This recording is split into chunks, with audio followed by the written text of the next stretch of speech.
नमस्कार साथियों, मैं मनीष पुयाल आप सभी का आज की इस क्लास में तहे दिल से स्वागत और अभिनंदन करता हूं। तो फिर से एक बार हम लोग कक्षा 9वीं की जो विषय हमारे बाकी रह गए थे, जो चैप्टर्स जो अध्याय हमारे बाकी रह गए थे, वो फिर से शुरू करने जा रहे हैं। काफी दिनों के बाद हम फिर समाज में कूद चुके हैं, समाज के बारे में जानने के लिए हम आ चुके हैं। और आज हम लोग जानना जो शुरू करेंगे वो इतिहास से करेंगे। और इतिहास, हिस्ट्री जिसे हमने कहा है, मैंने लास्ट में ही बता दिया था, हम हिस्ट्री नहीं, हम हाई हिस्टोरी कहते हैं। हमें कहानियों से दोस्ती करनी होती है और इसी कहानियों की जो कड़ी है उसमें अध्याय 2 जो है हमारी कक्षा का, यूरोप में समाजवाद एवं रूसी क्रांति, इसके बारे में हम लोगों को पढ़ना है। मैंने 2 लोगों की फोटो अपने पीछे लगाई है, एक है कार्ल मार्क्स और एक है लेनिन साहब। इन दोनों के बारे में भी इस चैप्टर में काफी कुछ जानने को हमें मिलेगा और एक नई विचारधारा जो पनपी पूरी दुनिया में, समाजवाद की जो विचारधारा उसके बारे में हमें जानने को मिलेगा। और इस चैप्टर में हम लोग क्या क्या क्या जानने वाले हैं, सबसे पहले वो देख लेते हैं। हम जानेंगे, इसका परिचय पढ़ेंगे चैप्टर का, सामाजिक परिवर्तन का युग, रूसी क्रांति, पेट्रोग्राद में फरवरी क्रांति, अक्टूबर के बाद क्या बदला और सोवियत संघ का वैश्विक प्रभाव।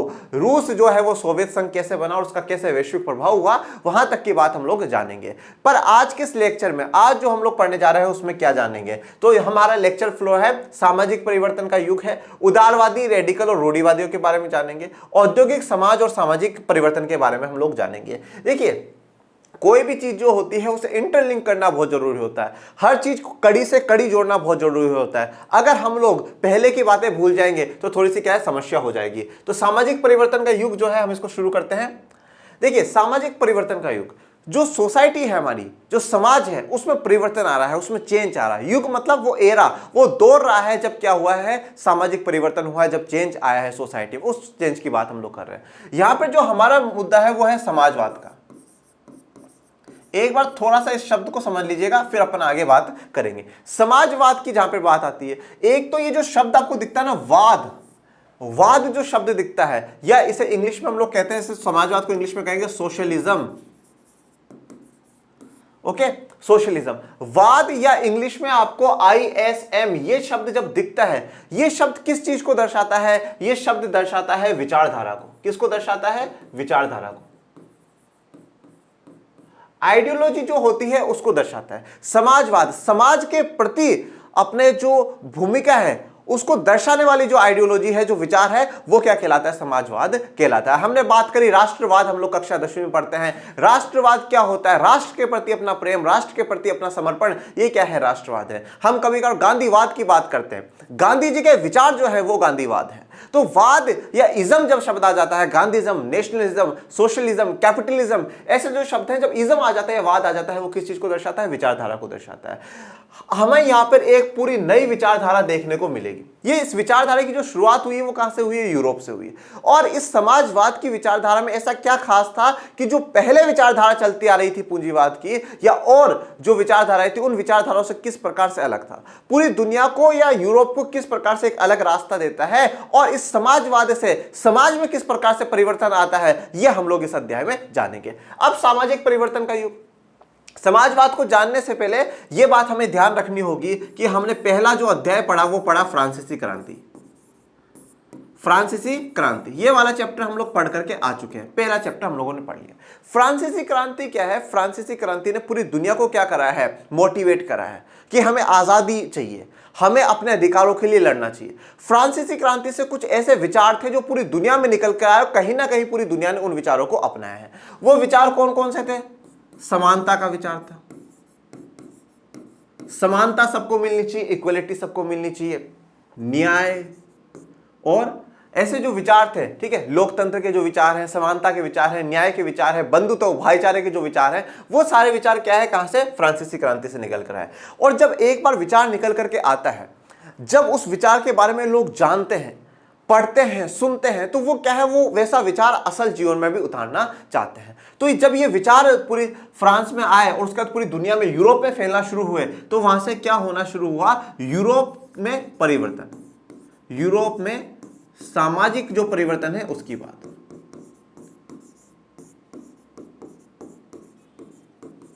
सामाजिक परिवर्तन, अब यूरोप में जो लोग हैं वो सभी क्या है? परिवर्तन चाहते हैं। सभी चाहते हैं कि चेंज हो, पर सब जो चेंज चाहते हैं वो कुछ अलग अलग प्रकार से चाहते हैं। और जो अलग अलग प्रकार है, या जो अलग अलग समूह है, अलग अलग जो गुट है, वो गुट कौन से हैं? उन 3 गुटों के बारे में हम लोगों को पढ़ना है। एक तो सबसे पहला जो गुट है वो है उदारवादी गुट। उदारवादी, या जिसे हम इंग्लिश में कहते हैं लिबरल्स। ओके, इनके बारे में अभी आगे जानेंगे। उदारवादी जो गुट है वो, उसके बाद जो दूसरा गुट आ जाता है या दूसरा खेमा आ जाता है या दूसरा समुदाय ग्रुप आ जाता है, आप कह सकते हैं। तो उदारवादी हो गया। फिर दूसरे हमारे होते हैं रूढ़िवादी। रूढ़िवादी को इंग्लिश में कहा जाता है कंजर्वेटिव्स। ओके, तो एक उदारवादी हो गया लिबरल्स, दूसरा रूढ़िवादी कंजर्वेटिव्स, और तीसरा जो हमारा है वो है रेडिकल्स का। रेडिकल्स, या हिंदी में कहा जाता है परिवर्तनवादी। ओके, तो रूढ़िवादी, उदारवादी और परिवर्तनवादी, ये तीन ग्रुप, तीन खेमे हमें देखने को मिलेंगे। समाज में परिवर्तन चाहते हैं, पर तीनों का एक अपना नजरिया है, एक अपना पर्सपेक्टिव है, उस प्रकार से ये लोग क्या है, परिवर्तन चाहते हैं। तो हमें यहां पर ये बात ध्यान देनी है कि फ्रांसीसी क्रांति से जो एक चिंगारी उठी थी वो पूरे यूरोप में किस प्रकार से फैलती है और उससे किस प्रकार से यूरोप में और पूरी दुनिया के कहीं ना कहीं सामाजिक परिवर्तन हम लोगों को देखने को मिलते हैं। और सभी जगह में ये तीन प्रकार के जो खेमे हैं, गुट है, वो देखने को मिलते हैं। अब ये तीनों गुट क्या है, उदारवादी, रेडिकल या रूढ़िवादी है क्या? देखिए, उदारवादी जो शब्द है, यहां पर शब्द है उदार। उदार का मतलब क्या होता है? जो कठोर ना हो, जो स्ट्रिक्ट ना हो, वो कौन कहलाता है? उदार कहलाता है। कठोर ना हो। जैसे कि फॉर एग्जांपल, आज कोई टीचर है आपकी क्लास में, वो आता है और आकर के क्या है, आपको कल होमवर्क दिया, नहीं करा, बिल्कुल आए, दे चाटे दे चाटे दे चाटे कर दिए, तो वो क्या है, बहुत स्ट्रिक्ट टीचर है, उससे बिल्कुल आप ऐसे डरते हो, वो कठोर टीचर है। और एक टीचर हमारे जैसे होते हैं, ठीक है कोई बात नहीं बेटा, कल कर लाना। तो हम क्या है, उदार दिल के हैं, कोई बात नहीं, बच्चे ने आज नहीं करा तो कल कर लेगा। पर ऐसा नहीं है कल कल कल, वो कभी तो करना ही पड़ेगा। तो उदार जो लोग होते हैं ना, वो कठोर नहीं होते। यहां पर उदारता का जो मतलब होता है, यहां पर यह होता है कि सब में क्या हो, समानता ये लोग चाहते हैं, किसी प्रकार का कोई भेदभाव ये लोग नहीं चाहते, क्योंकि उदार है। कठोर तो है ही नहीं ना, कि अब जैसे आप देखिएगा कि जो हमारे दादाजी या परदादाजी कोई अभी हो घर में, तो उनकी जो सोच है ना, वो थोड़ी सी कठोर सोच है। अरे यार नहीं, ये तो लड़की है, इसको मत पढ़ने दो, ठीक है, ये बाहर थोड़ी जाएगी, इसको तो घर का ही काम करे। तो वो क्या है, कठोर सोच है। आज की जनरेशन उदार है, नहीं, सब बराबर है, कोई किसी में भेद नहीं होना चाहिए।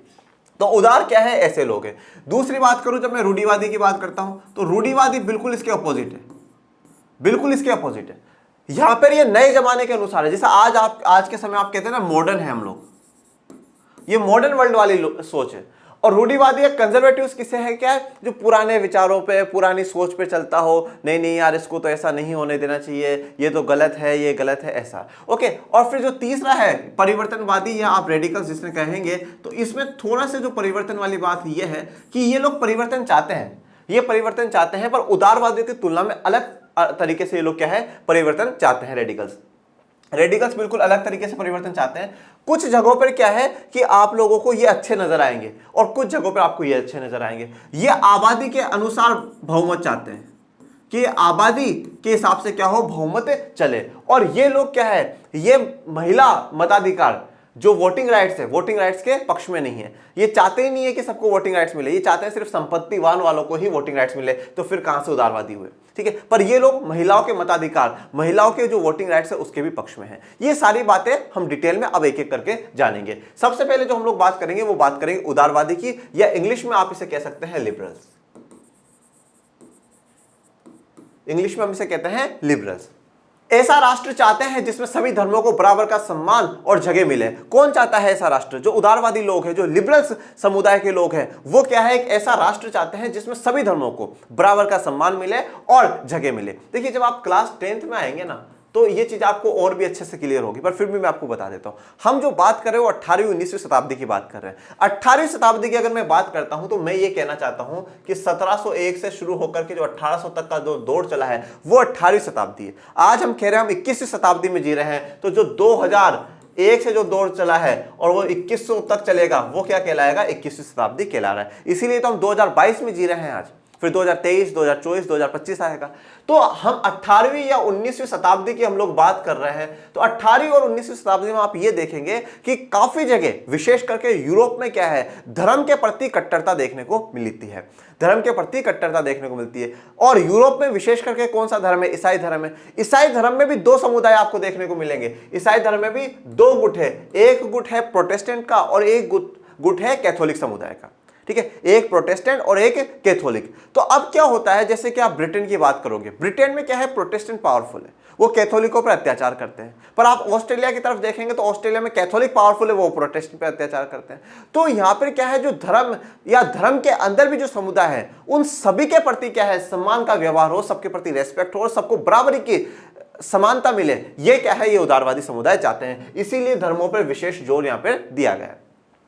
वंश आधारित शासकों की अनियंत्रित सत्ता के भी विरोधी थे। वंश आधारित का मतलब क्या है कि भाई एक ही वंश का राजा बनता जा रहा है। वंश का मतलब क्या होता है कि भाई आज मैं राजा हूं, कल मेरा बेटा राजा बन जाएगा, परसों उसका बेटा राजा बन जाएगा। तो वंश के आधार पर जो शासकों की अनियंत्रित का मतलब क्या है, अनकंट्रोल, जिसे हम कंट्रोल ही ना कर सकते हो, जिसे हम नियंत्रित ही ना कर सकते हो, तो जिसे हम कंट्रोल ना कर सकते हो, जो ऐसी शक्तियां या ऐसी सत्ता उन राजाओं के पास पहुंच चुकी है, उसके भी विरोधी थे। मतलब ये कहना चाहता है कि हमने जो वंश के आधार पर राजा बनाए हैं, ठीक है, आज ये राजा कल उसका बेटा राजा, उनके पास जो अनियंत्रित सत्ता गई है, अनियंत्रित अनकंट्रोल वाली पावर चली गई, जिसको हम भी कंट्रोल नहीं कर सकते, उसके विरोध में है। मतलब क्या चाहते हैं कि राजा कंट्रोल में होना चाहिए। वे सरकार के समक्ष व्यक्ति मात्र के अधिकारों की रक्षा के पक्षधर हैं। और ये क्या चाहते हैं, सरकार, अब सरकार कोई भी हो सकती है, चाहे राजा रानी हो, ठीक है, चाहे लोकतंत्र के द्वारा सरकार चुनी गई हो, किसी भी प्रकार की सरकार हो, उस सरकार के समक्ष, जो सरकार के समक्ष क्या हो, व्यक्ति, हर एक इंडिविजुअल का क्या होना चाहिए, उनके अधिकार होने चाहिए और उन अधिकारों की रक्षा सरकार को करनी चाहिए। इस बात के भी क्या है, ये लोग सपोर्टर्स हैं, कौन, उदारवादी। तो 3 पॉइंट तो हमारे यहां पे निकल के आए हैं कि धर्मों के सभी धर्मों के प्रति एक समान होना चाहिए। और आगे जाकर के आप इसे ये भी देख सकते हैं कि ये एक आइडियोलॉजी बन जाएगी, धर्मनिरपेक्ष की आइडियोलॉजी। धर्मनिरपेक्ष या इंग्लिश में से सेकुलर कहा जाता है, वो आइडियोलॉजी भी हमें देखने को मिलेगी कि जहां पे क्या हो, सभी धर्म क्या हो, एक समान हो। यहां पे मैंने एक आपको इमेज दिखाई है जिसमें एक आंदोलन चल रहा है, लिबरल डेमोक्रेट्स डिमांड बेटर। जो लिबरल डेमोक्रेट्स है, जो उदारवादी लोग हैं, वो क्या है, एक बेहतर समय की मांग कर रहे हैं, एक बेहतर डेमोक्रेसी की मांग कर रहे हैं, एक अच्छा समय वो मांग कर रहे हैं। तो उदारवादियों की 3 मांगे हमें देखने को मिली। धर्मनिरपेक्षता वाली देख सकते हैं, वंश आधारित पर अनियंत्रित सत्ता खत्म हो और सबके प्रति अधिकार मिले। सरकार को किसी के अधिकारों का हनन करने या उन्हें छीनने का अधिकार नहीं दिया जाना चाहिए। अब सरकार में चाहे राजा रानी हो, कोई भी हो, तानाशाही हो, कोई भी हो, किसी को भी क्या है, जो लोगों के अधिकार है ना, उसको छीनने या हनन का मतलब क्या होता है, छीन लेना या उन्हें खत्म कर देना। छीनने या हनन करने का अधिकार सरकार के पास भी नहीं होना चाहिए। यह बात हम लोगों ने देखी है मौलिक अधिकारों में। मौलिक अधिकार जो हमारे देश के संविधान ने हमें दिए हैं, मौलिक अधिकार जो हमारे देश के संविधान ने हमें दिए, 6 मौलिक अधिकार दिए हैं। ये 6 मौलिक अधिकार ना तो सरकार हमसे छीन सकती है, न न्यायपालिका हमसे छीन सकती है, न कार्यपालिका, विधायिका, कोई भी हमसे छीन नहीं सकता। उसी की बात यहाँ पे हो रही है कि जो अधिकार जनता को मिलते हैं वो सरकार भी ना छीन पाए। प्रतिनिधित्व पर आधारित एक ऐसी निर्वाचित सरकार के पक्ष में था जो शासकों और अफसरों के प्रभाव से मुक्त और सुप्रशिक्षित न्यायपालिका द्वारा स्थापित किए गए कानूनों के अनुसार शासन कार्य चलाए। देखिए अब यहाँ पे एक एक चीज को आप समझिए। सबसे पहला बोला गया प्रतिनिधित्व पर आधारित एक ऐसी निर्वाचित सरकार। देखिए निर्वाचित सरकार का मतलब क्या है, निर्वाचित का मतलब है जिनको आपने क्या करा है, चुना है, इलेक्टेड हो। तो ये ऐसी सरकार के पक्षधर हैं जो कि इलेक्टेड हो, जो चुनी हुई हो, निर्वाचित हो, और कैसी हो, प्रतिनिधित्व वाली हो, मतलब रिप्रेजेंटेशन वाली हो। कैसा होता है, जैसे कि आज मैं आपको बताता हूं, भारत वाला से ही उदाहरण लेते हैं। हम लोग क्या करते हैं, हम जैसे मान लीजिए 10 लाख लोग हैं, ठीक है। अब जब चुनाव होता है तो हम लोग क्या करते हैं, हमारे सामने मान लो 5 लोग खड़े हो गए, हमने इन 5 में से क्या करा, एक को वोट दे करके हमने क्या कर दिया, जिता दिया। अब ये बंदा है, ये आगे जाएगा, संसद में जाएगा, विधायिका में जाएगा, जहां पे भी जाएगा। ये जो बंदा है ये इन 10 लाख लोगों का क्या कर रहा है, प्रतिनिधित्व भी तो कर रहा है। भाई हम 10 लाख सारे नहीं गए वहां, हमने किसको भेज दिया, इसको भेज दिया। ये किसकी समस्या उठाएगा, ये इनकी समस्या उठाएगा। ये किनका विकास करेगा, इनका विकास करेगा। ये किनकी समस्याओं का समाधान करेगा, इनकी समस्याओं का समाधान करेगा। तो ये जो है, ये इन पूरे के पूरे 10 लाख लोगों का क्या कर रहा है, प्रतिनिधित्व कर रहा है, रिप्रेजेंटेशन कर रहा है। ओके, जैसे कि फॉर एग्जांपल मैं आपको एक उदाहरण देता हूं। आप स्कूल की तरफ से डिबेट कॉम्पिटिशन में गए, ठीक है, आप स्कूल की तरफ से डिबेट कॉम्पिटिशन में गए, जैसे मान लेते हैं XYZ आपके स्कूल का नाम है। अब वहां पर क्या आवाज लगेगी कि ये जो बच्चा है ये XYZ स्कूल का है और अब ये अपने विचार रखने के लिए आपके सामने मंच पर आ रहा है। वहां आप किसका प्रतिनिधित्व कर रहे हो, आप वहां पे किसको प्रेजेंट कर रहे हो, आप अपने स्कूल को प्रेजेंट कर रहे हो, आप स्कूल को शो कर रहे हो कि मैं उस स्कूल का विद्यार्थी हूं। तो यहां पर ये लोग ऐसी व्यवस्था चाहते हैं जहां पे लोग क्या करें, अपना एक प्रतिनिधित्व, अपना एक रिप्रेजेंटेटिव चुन करके क्या है, आगे भेज दे और फिर वो उनकी समस्याओं का समाधान ढूंढे। तो ऐसे प्रतिनिधित्व चुन करके हम क्या करें, एक निर्वाचित सरकार हम बनाए। ये हम सब पॉलिटी में पढ़ चुके हैं, ठीक है। निर्वाचित सरकार बनाए तो इस चीज के पक्ष में था। तो पहली बात तो इन्होंने एक यहां पे बोल दी। और दूसरा क्या बोल रहा है, जो शासकों और अफसरों के प्रभाव से मुक्त हो। ना तो शासक और अफसरों सबके प्रभाव से मुक्त होनी चाहिए। मतलब ये पावर चाह किसके हाथ में रहे, ये पावर चाहते हैं जनता के हाथ में, कि ना तो शासक, सरकार भी इतनी पावरफुल नहीं हो जाए कि वो जनता को भूल जाए। शासक तो सरकार ही है ना। शासक कौन है, जो शासन करता है, जो देश को चलाता है, वो शासक है। तो शासक के जो ताकत है उससे भी मुक्त हो, और जो बड़े बड़े अफसर है उनके प्रभाव से भी क्या हो, मुक्त हो। और देश चलना कैसे चाहिए फिर, सुपरिशिक्षित। सुपरिशिक्षित का मतलब क्या है, वेल ट्रेंड, वेल एजुकेटेड जो न्यायपालिका है। और न्यायपालिका क्या होती है, देश की सभी अदालतों को मिलाकर के हम लोग क्या कहते हैं, न्यायपालिका कहते हैं। ठीक है, तो सुपरिशिक्षित जो न्यायपालिका द्वारा स्थापित किए गए कानूनों के अनुसार कार्य करना चाहिए। मतलब सरकार भी उसी हिसाब से कार्य करे जैसे कि जो न्यायपालिका ने जो कानून बनाए हैं, देश में जो कानून है, जो विधान है, उस हिसाब से काम करना चाहिए। और उन समस्याओं को अगर कुछ सरकार भी गलत करती है तो उनका भी क्या है, चैलेंज होना चाहिए, उनको भी कोर्ट में जाना चाहिए, उनको भी सजा होनी चाहिए। क्योंकि हम बात कर रहे हैं सुप्रशिक्षित न्यायपालिका की। यहां पर मैंने आपको क्या है, एक जज साहब दिखाया, न्यायपालिका को शो करने के लिए, जुडिशरी को शो करने के लिए। तो यहां पर प्रतिनिधित्व पर आधारित है। पर यह समूह लोकतंत्रवादी नहीं था। अभी तक जो आपने पढ़ी है वो सारी उदारवादियों की एक अच्छी क्वालिटीज है। अब कुछ उनकी डीमेरिट्स हम लोग पढ़ लेते हैं, या उनकी कुछ कमियां आप कह सकते हैं कि वो पढ़ लेते हैं। पर यह समूह लोकतंत्रवादी, डेमोक्रेटिक नहीं था। तो अब आप लोगों के दिमाग में सवाल यह आ रहा होगा, सर अभी तो इन्होंने बोला है कि निर्वाचित सरकार चुनी जाए, निर्वाचित सरकार चुनी जाए। जब लोकतंत्र है तभी तो निर्वाचित सरकार चुनी जा रही है। तो फिर ये लफड़ा क्यों हो रहा है कि एक तरफ ये कह रहे हैं निर्वाचित सरकार के पक्षधर हैं और दूसरी तरफ कह रहे हैं लोकतंत्रवादी नहीं है। देखिए, लोकतंत्रवादी या डेमोक्रेटिक होने का मतलब क्या है। डेमोक्रेसी सिर्फ और सिर्फ ये नहीं बोलती कि भाई आप इलेक्शन कराओ, आप इलेक्शन कराओ। ये सिर्फ डेमोक्रेसी ये नहीं करती। लोकतंत्र का मतलब ये है कि सब कुछ क्या होना चाहिए, बिल्कुल पारदर्शिता में होना चाहिए। किसी प्रकार की कोई बेईमानी नहीं होनी चाहिए, बिल्कुल भी नहीं होनी चाहिए। ठीक है, अब जैसे क्या होता है, जैसे चीन है, चाइना की मैं बात करता हूं। चाइना में वोट डलते हैं, बिल्कुल डलते हैं, पर वो एक ही पार्टी को वोट डालना होता है। तो फिर आपके पास चॉइस है ही नहीं ना। क्या मतलब है ऐसे वोट डालने का, आपको जिताना तो उन्हीं को है। और आपने उनका तो नाम सुना ही होगा, फेमस किम जोंग उन साहब का। ठीक है, मतलब वो इंसान हर 5 साल में चुनाव करवाता है, बिल्कुल करवाता है, वो मना ही नहीं करता। वो 5 साल में चुनाव करवाता है, खूब खर्चा भी करवाता है। और पर लोगों को एक ही बात कह रहे कि मेरे सामने कोई दूसरा खड़ा नहीं होगा, जो भी जनता वोट डाले वो मुझे डाले। अब वो लोकतंत्र थोड़ी है यार, वो लोकतंत्र थोड़ी। तो लोकतंत्र का मतलब सिर्फ और सिर्फ ये नहीं है कि आपने चुनाव कराया। चुनाव का भी मतलब, मैंने लोकतंत्र में मैं हमेशा ये बात कहता हूं कि जो लोकतंत्र है वो क्या है, जनता की व्यवस्था है। और जनता की व्यवस्था होना, पब्लिक का जो सिस्टम है, उसका मतलब क्या है कि हमारे समुदाय में, हमारे समाज में जो अंतिम पायदान पे इंसान खड़ा है, उसके पास भी बराबर के अधिकार होने चाहिए, उसको भी बराबर के मौका मिलना चाहिए अपनी भागीदारी दिखाने का। तो वो चीज नहीं है। तो अब वो कैसे नहीं है वो देख लीजिए। ये लोग सार्वभौमिक वयस्क मताधिकार यानी सभी नागरिकों को वोट का अधिकार देने के पक्ष में नहीं थे। तो फिर कहां से लोकतंत्रवादी। सरकार चुनी जाएगी पर सब वोट नहीं देंगे। आज हमारे देश में क्या होता है वो देखो। सार्वभौमिक वयस्क मताधिकार का मतलब क्या, वयस्क का मतलब होता है एडल्ट।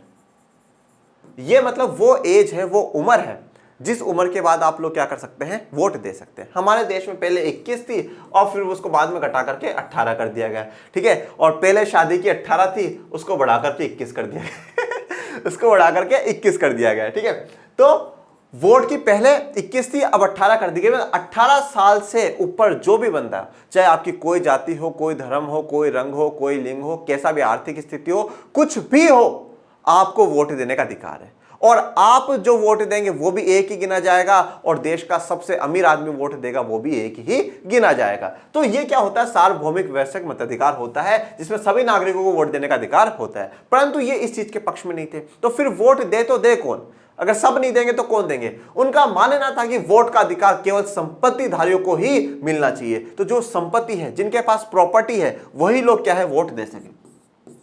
जिनके पास सिर्फ और सिर्फ प्रॉपर्टी है वही क्या कर सके, वोट दे सके। तो यहां पे कौन से आधार पे भेदभाव नजर आ रहा है, आर्थिक आधार पे। जिनके पास प्रॉपर्टी होगी वही क्या है, वोट दे पाएगा, नहीं तो नहीं दे पाएगा। तो ये जो पॉइंट्स है 1 2 3, ये क्या है, ये उदारवादियों की थोड़ी सी कमियां हैं जो कि हमें अच्छी नहीं लगती। एक बेहतरीन समाज में और एक जो उत्कृष्ट समाज होता है, जो अच्छा समाज होता है, उसमें ऐसी बातें अच्छी नहीं लगती, शोभा नहीं देती। यहां पर मैंने एक यहाँ पे इमेज दिखाई है, ठीक है, जिसमें ये लोग क्या है, इन तीनों में से इसको चूज कर रहे हैं, ये होनी चाहिए। ठीक है, इनको जीतना चाहिए। वैसे ये फोटो म्यांमार की है। ठीक है, म्यांमार में भी मिलिट्री में और लोकतंत्र में बहुत ऊपर नीचे चलती रहती है। सेकंड है हमारे रेडिकल्स।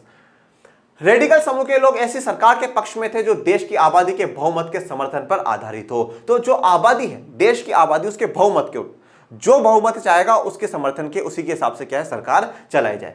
इनमें से बहुत सारे लोग महिला मताधिकार आंदोलन के भी समर्थक थे। महिला मताधिकार आंदोलन, आप ये बात देख सकते हैं कि काफी बड़े बड़े देशों में, अमेरिका, ब्रिटेन, इन जैसे देशों में भी क्या है 20वीं शताब्दी में आकर के क्या है महिलाओं को वोटिंग राइट दिया गया है। 20वीं शताब्दी, 20वीं शताब्दी का मतलब क्या है 1901 से लेकर करके 2000 तक का जो दौर है उसमें 1918 1920 में अमेरिका, ब्रिटेन में क्या है महिलाओं को वोटिंग राइट दिया गया है। तो ये लोग यहां पे महिला मताधिकार के समर्थन में हैं, चाहते हैं कि महिलाओं को भी क्या है वोटिंग राइट मिलना चाहिए। तो मैंने यहां पर एक आपको इमेज दिखाई है जहां पर क्या है महिलाएं वोट देने के लिए बैठी हुई हैं। तो ये चीज क्या दर्शाती है कि महिला मताधिकार के समर्थक में है।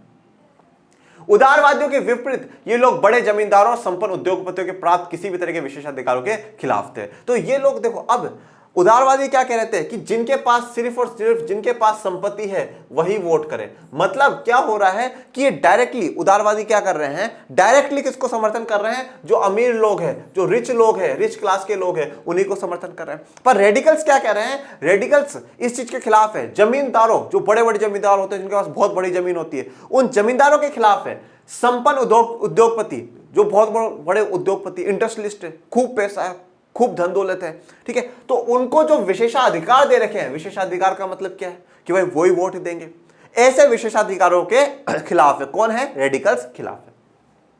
वे निजी संपत्ति के विरोधी नहीं थे, लेकिन केवल कुछ लोगों के पास संपत्ति के संकेंद्रण का विरोध जरूर करते थे। तो देखिए, ये निजी संपत्ति के विरोध में नहीं है रेडिकल्स। निजी संपत्ति का मतलब क्या होता है, प्राइवेट प्रॉपर्टी। भाई मैं अपनी प्रॉपर्टी रख सकता हूं, मुझे जो रखना है मैं वो प्रॉपर्टी रख सकता हूं। ये उस प्रॉपर्टी के बिल्कुल भी विरोध में नहीं थे। ये लोग ये नहीं कह रहे हैं कि भाई कोई अपनी प्रॉपर्टी मत रखो, सब सरकार के अंडर में आ जाना चाहिए, ऐसा बिल्कुल भी नहीं कह रहे। पर ये कह रहे हैं कि ये जो प्रॉपर्टी है ये सबके पास तो हो, ये सिर्फ और सिर्फ कुछ लोगों के पास आ जाती है। इस चीज के हम लोग खिलाफ है, इस चीज के हम लोग खिलाफ है। जैसे कि कहा जाता है कि भारत में 70 से 80% जो धन दौलत या जो आप कह सकते हैं उसमें जो अधिकार है वो सिर्फ और सिर्फ 10% लोगों का है, और बाकी 20-30% की जो धन दौलत है उस पर सिर्फ और सिर्फ 90% लोगों का अधिकार है। तो यहां पर यह मामला है ना, ये गलत हो जाता है कि कुछ लोगों के पास सारी संपत्ति चली जाए, वो गलत बात है। इसके खिलाफ है रेडिकल्स। तो उदारवादी हो गए, रेडिकल्स हो गए। उदारवादी और रेडिकल्स, इन दोनों में आप लोग क्या है बिल्कुल परिवर्तन देख सकते हैं, आप बदलाव इन दोनों में देख सकते हैं, उदारवादी में और परिवर्तनवादी में, ठीक है। वो किस चीज के समर्थन में, ये किसके विपक्ष में, और ये किसके समर्थन में, वो किसके विपक्ष में। रूढ़िवादी विचारधारा बिल्कुल ही हट करके है, वो बिल्कुल ही अलग है। रूढ़िवादी तबका रेडिकल और उदारवादी दोनों के खिलाफ था, ये दोनों के ही खिलाफ है। कुछ परिवर्तन आवश्यक हो गया है, परंतु वह चाहते थे कि अतीत का सम्मान किया जाए, अर्थात अतीत को ठुकराया ना जाए और बदलाव की प्रक्रिया धीमी हो। देखिए, रूढ़िवादी जो लोग हैं, रूढ़िवादी लोग क्या है, जो पहले जो व्यवस्थाएं चल रही थी ना, उन व्यवस्थाओं के पक्षधर में होते हैं, ठीक है। जैसे कि जब आप कक्षा 10वीं में आएंगे तो कक्षा 10वीं में इतिहास का पहला चैप्टर है यूरोप में राष्ट्रवाद का उदय, उसमें आप ये बात देखेंगे कि रूढ़िवादियों का एक जब समय आता है तो वो ये चाहते हैं कि जो चर्च के पास जो पावर है वो चर्च के पास वो पावर बनी रहनी चाहिए, ठीक है। हमने देखा था ये फ्रांस 3 सामाजिक भागों में बटा हुआ था, 3 ई स्टेट्स में बटा हुआ था। तो वो चाहते थे कि जो कुलीन वर्ग के लोग हैं, जो पादरी वर्ग के लोग हैं, वो विशेषाधिकार में रहे, वो टैक्स ना दे। ऐसी सोच रूढ़िवादियों की होती है। मतलब जो सामाजिक व्यवस्थाएं हैं, जो पहले की सामाजिक व्यवस्था है, उन सामाजिक व्यवस्था को बनाए रखना चाहते हैं रूढ़िवादी। तो ये लोग कह रहे हैं कि हाँ बदलाव होना चाहिए, पर जो हमारा अतीत है, हमारा जो पास्ट है, उसको बिल्कुल पूरी तरीके से ना ठुकराया जाना चाहिए, और जो बदलाव हो वो धीरे हो। यहां तक की बात से फिर मैं भी थोड़ा सहमत करता हूं कि अतीत का सम्मान किया जाना चाहिए। देखिए, हमारे इतिहास में, कहीं के भी इतिहास में कुछ चीजें गलत होती हैं, पर सब कुछ गलत नहीं होता। तो जो अच्छा है उसे अपनाया जाए, और जितना जल्दी अपना लिया जाए वो बहुत अच्छी बात है। और जो गलत है उसको तो उससे भी ज्यादा जल्दी अपना लेना चाहिए कि हाँ भाई ये गलत था और हमें सोसाइटी में इसका सुधार करना ही करना चाहिए। तो इनकी जो प्रक्रिया धीमी है, बात थोड़ी सी गलत है। तो अब यहां पर जो हम लोगों ने देख लिया, तीनों विचारधारा देख ली, उदारवादियों की देख ली, रेडिकल्स की देख ली, और हमने रूढ़िवादियों की देख ली। तीनों की क्या क्या विचारधारा, सामाजिक परिवर्तन तीनों चाहते हैं, पर किस प्रकार से सामाजिक परिवर्तन चाहते हैं वो हम लोगों ने देखा। अब हमारा नेक्स्ट टॉपिक है औद्योगिक समाज और सामाजिक परिवर्तन। देखिए, एक समय पहला ऐसा था जब लोग क्या है घरों में बैठ करके काम काज कर रहे हैं, पर धीरे धीरे फिर 18वीं शताब्दी तक आते आते क्या है उद्योगों की शुरुआत होती है, ठीक है, इंडस्ट्रीज की शुरुआत होती है। हम उद्योग जो क्रांति है वो भी आगे कक्षा 10 में पढ़ेंगे। उद्योगों की शुरुआत हुई, इंडस्ट्रीज की शुरुआत हुई। उद्योगों का शुरुआत होने का मतलब ये था कि भाई जब आप इंडस्ट्री सेटअप कर रहे हैं, ठीक है, हमने अर्थशास्त्र में पढ़ा है ना कि हमें जब हम किसी चीज का उत्पादन करते हैं तो हमें 4 चीजों की आवश्यकता होती है। सबसे पहले जमीन की आवश्यकता होती है, फिर श्रम, जो मजदूर है उनकी आवश्यकता होती है। तो हमें यहाँ पर किसकी जरूरत पड़ेगी? श्रम की जरूरत पड़ेगी, मजदूरों की हमें क्या पड़ेगी? जरूरत पड़ेगी। श्रम की आवश्यकता बढ़ गई। ये श्रम की आवश्यकता बढ़ी क्यों है? श्रम की आवश्यकता क्यों बढ़ी? क्योंकि उत्पादन चाहिए। अब ये उत्पादन बढ़ाना है, इसलिए क्या हो गया, ये यहाँ पे लोगों को क्या मिल जाएगा? रोजगार मिल जाएगा। लोगों को रोजगार मिल जाएगा। अब लोग क्या है, पहले गांव में रहा करते थे, लोग पहले गांव में रहा करते थे, और फिर क्या हुआ कि जब उद्योग शहरों में लगने लगा तो वो शहरों में जाने लगे, शहरों में जाने लगे। तो अब यहाँ पे इनको रोजगार तो मिल गया, इनका जो जीवन का स्तर है वो भी बेहतरीन हो जाएगा। क्यों बेहतरीन होगा? क्योंकि इनको यहाँ पर एक अच्छी इनकम, एक अच्छी आय यहाँ पर मिलेगी। पर हमें यह चीज भी देखने को चाहिए कि अच्छा पर्सपेक्टिव तो हम देख रहे हैं कि इनकी इनकम बढ़ जाएगी, पर बहुत से लोग क्या है, गांवों से जब शहरों में आए तो बहुत ज्यादा भीड़ भड़का शहरों में हो गया।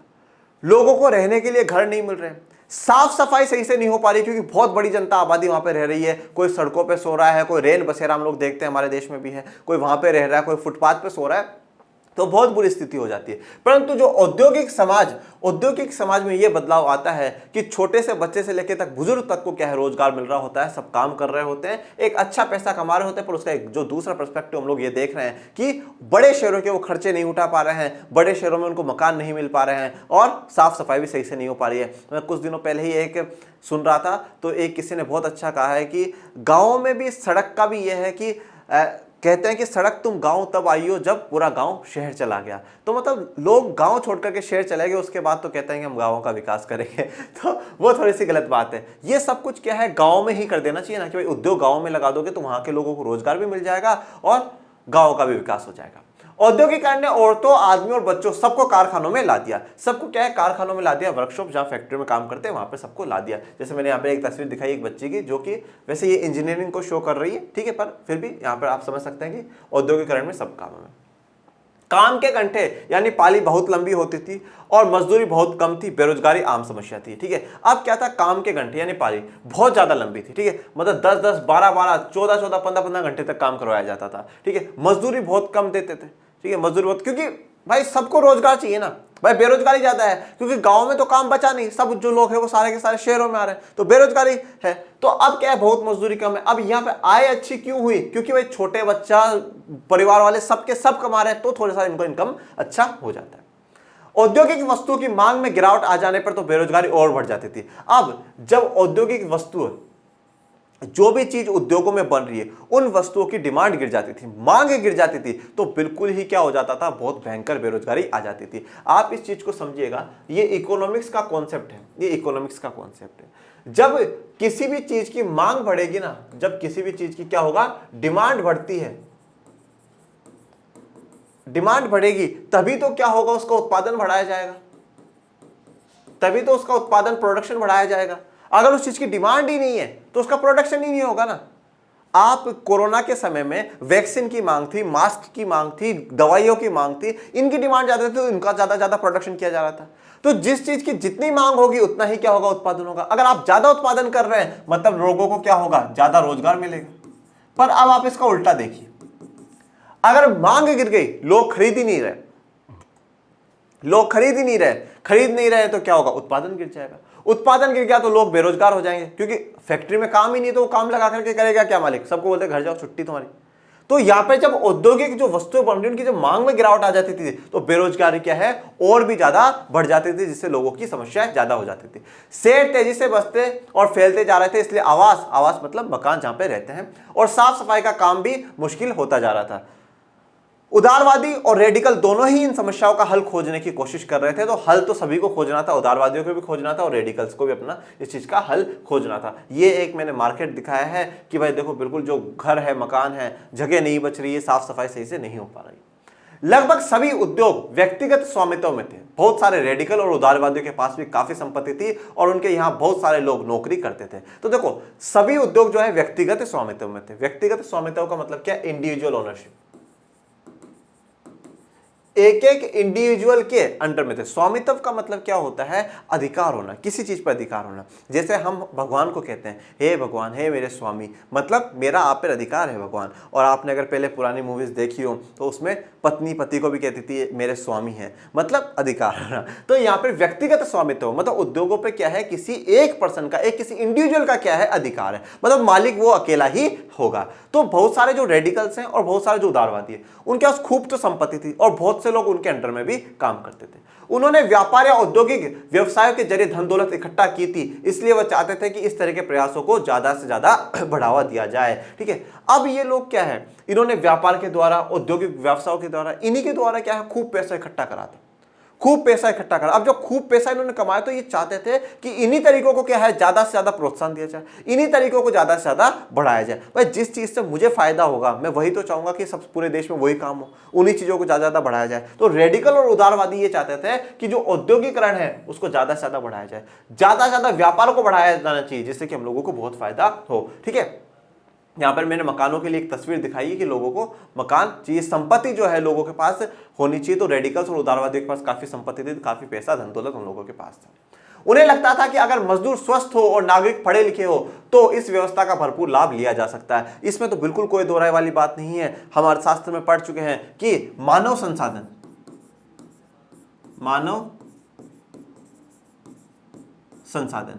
संसाधन कब हो पाएगा? जब सबसे पहले तो इंसान क्या होगा? उसका जो स्वास्थ्य है वो बेहतरीन होगा, उसकी हेल्थ जो है वो क्या होगी? अच्छी होगी। हेल्थ अच्छी होनी जरूरी है ना, क्योंकि पहला सुख निरोगी काया। हम स्वस्थ रहेंगे तभी तो कोई काम कर पाएंगे। और स्वास्थ्य अच्छा होने के बाद, हेल्थ अच्छा होने के बाद उसको एक बेहतरीन शिक्षा मिलनी चाहिए, बेहतरीन शिक्षा, एजुकेशन मिलनी चाहिए, जिससे कि क्या है? वो अच्छा काम कर सके। तो यहाँ पर ये लोग यही कह रहे हैं कि अगर जनता स्वस्थ होगी, मजदूर स्वस्थ होंगे और पढ़े लिखे नागरिक होंगे तो इस चीज का हम और भी फायदा उठा सकते हैं। ये लोग जन्मजात मिलने वाले विशेषाधिकारों के विरुद्ध में थे। तो ये जन्मजात किसी को भी जो विशेषाधिकार मिलते हैं उसके विरुद्ध, मतलब यहाँ पे ये क्या दर्शाना चाहते हैं कि जो कुलीन वर्ग के लोग हैं, पादरी वर्ग के लोग हैं, उनको भाई वोट देने के अधिकार है, जन्मजात अधिकार है, ये बंद होना चाहिए। वो कर नहीं देंगे ऐसे अधिकार है, वो भी बंद होने चाहिए। तो जन्मजात जो जन्म से ही अधिकार मिल गया हो कि मैंने उस परिवार में जन्म ले लिया तो वो अधिकार मुझे मिलेगा ही मिलेगा, मेरे विशेष गुणों के कारण नहीं है, वो इसलिए मिल रहा है क्योंकि मैंने उस परिवार में जन्म ले लिया। तो जन्मजात विशेषाधिकारों के बिल्कुल विरोध में थे।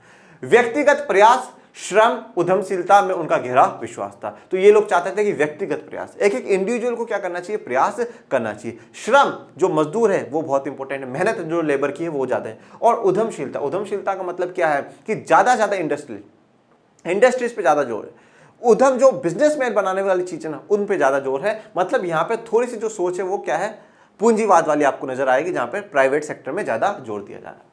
उनकी मान्यता थी कि यदि हर एक को व्यक्तिगत स्वतंत्रता दी जाए, गरीबों को रोजगार मिले, जिनके पास पूंजी है उन्हें बिना रोक टोक काम करने का मौका दिया जाए तो समाज तरक्की कर सकता है। यह सोच किसकी चल रही है? उदारवादियों की, रेडिकल्स की जो सोच है। इन्होंने क्या बोला है, क्या मान्यता है? सबसे पहली, सबको व्यक्तिगत स्वतंत्रता दी जाए, सब फ्री हो, जिसको जो काम धंधा करना है, जिसको बिजनेस खोलना है बिजनेस खोले, जिसको जो काम करना है, मजदूरी का करना है, जो भी करना है, व्यक्तिगत स्वतंत्रता, सबको आजाद कर दिया जाए।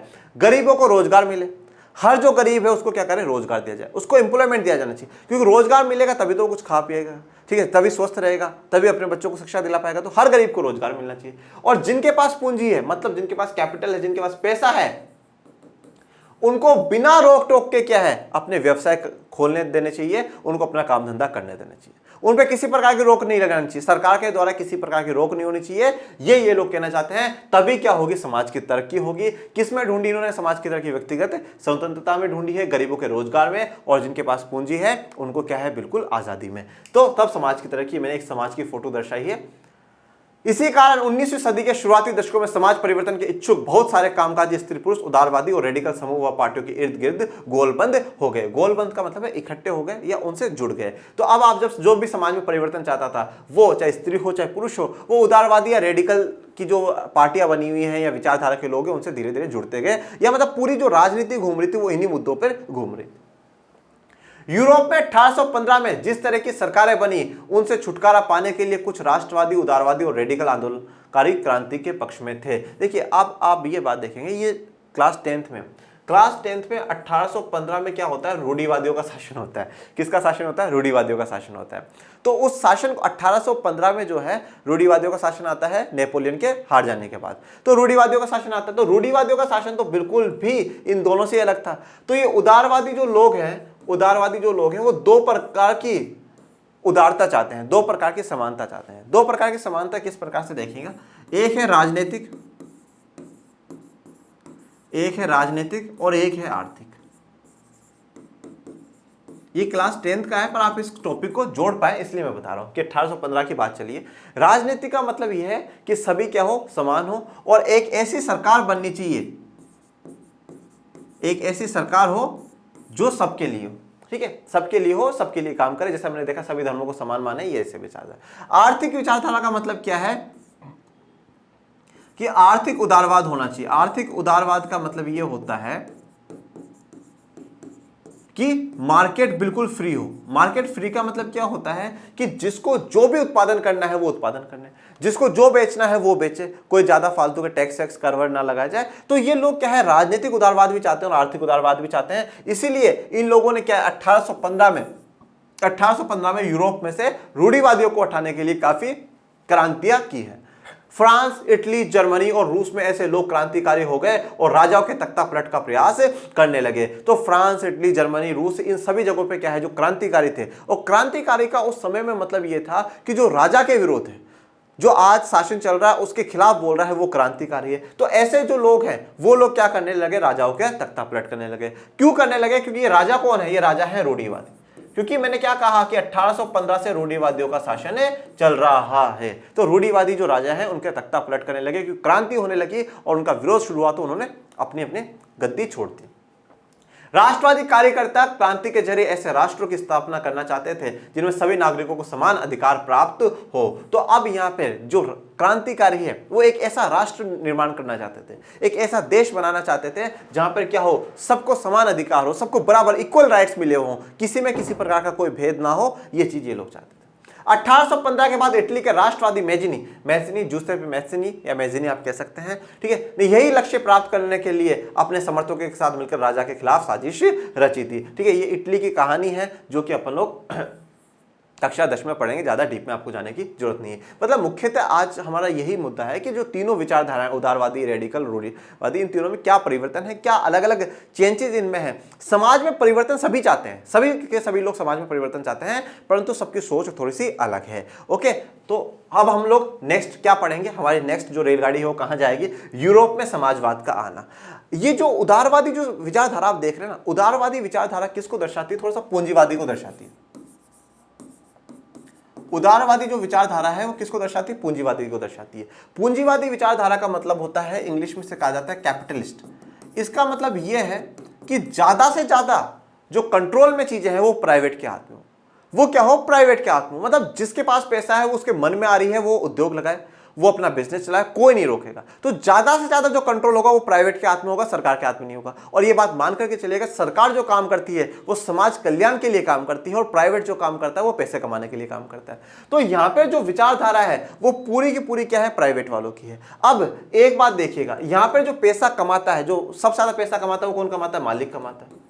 और मालिक ये पैसा कमाने के लिए क्या है, जो वर्कर्स होते हैं, जो मजदूर होते हैं, उनके शोषण भी कर देते हैं। जैसे हमने देखा कि 12-12, 14-14 घंटे तक काम कराया जाए तो शोषण भी हो जाता है। तो ये पूंजीवादी विचारधारा का यहां से लिंक देखिएगा कि जो मजदूरों का, श्रम का जो शोषण हो रहा है ना, उस शोषण के कारण क्या होगा, एक नई विचारधारा उठेगी और वो जो नई विचारधारा होगी वो किसकी होगी, समाजवाद की होगी।